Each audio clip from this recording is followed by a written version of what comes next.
Today on Made for Glory, we're answering the very important question, where did the Bible come from? I used to be a content Protestant Christian, happy in my Protestant church home. I loved my church family.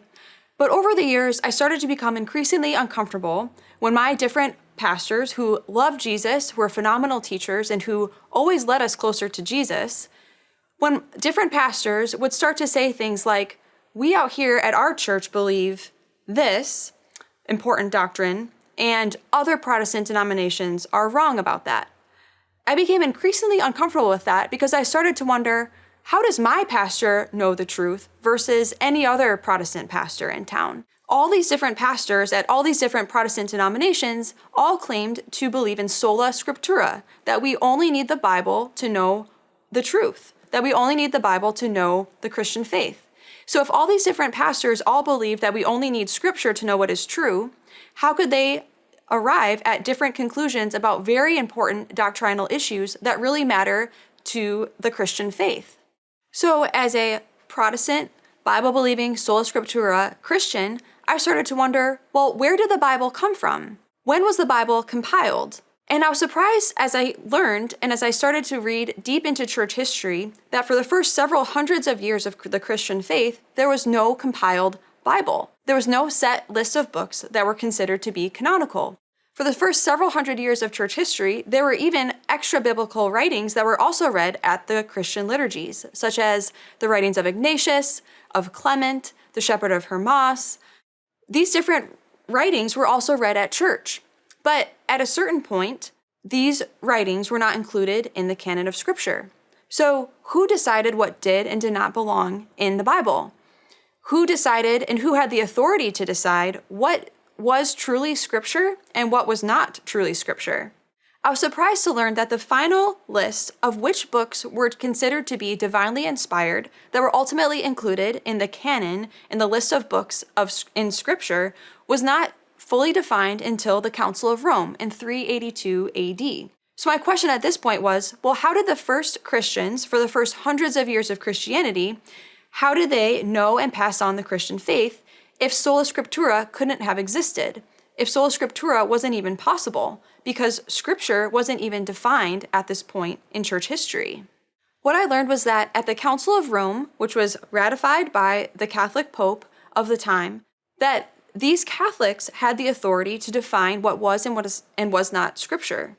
How could these Christians at the Council of Rome be sure that they were making the right decision? Well, they claimed to have the authority to make this decision because they were in union with the Pope that originated with Peter, and whose office was passed down to the popes down throughout the ages.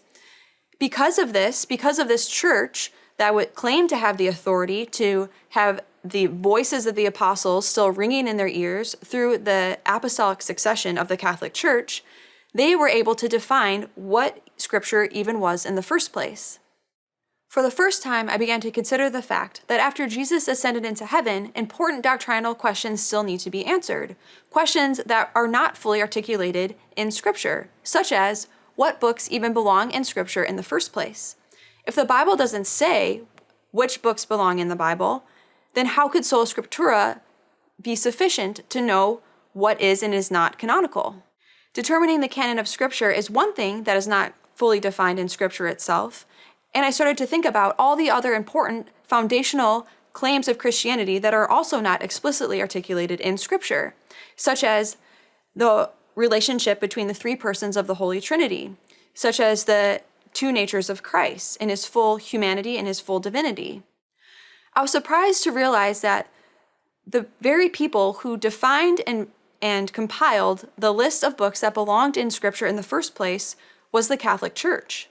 So how could I, as a Bible-believing, sola scriptura Protestant, accept the Bible that the Catholic Church gave to me, but not also accept the other foundational claims of Christianity this Catholic Church has been proclaiming and defending from the earliest days of Christianity, such as the real presence of Jesus in the Eucharist, such as the role of Peter as the first pope and his successors? If I can trust the Catholic Church to define which books belong in Scripture in the first place, to defend and define the core doctrines of Christianity that are not explicitly defined in Scripture, why wouldn't I be willing to trust the Catholic Church with these other foundational claims that are so important in the lives of any Christian? So where did the Bible come from? It was given to us by the Catholic Church, who defined and defended which books belonged in Scripture in the first place, and which has defined and defended the true Christian faith from the earliest days of Christianity down to today.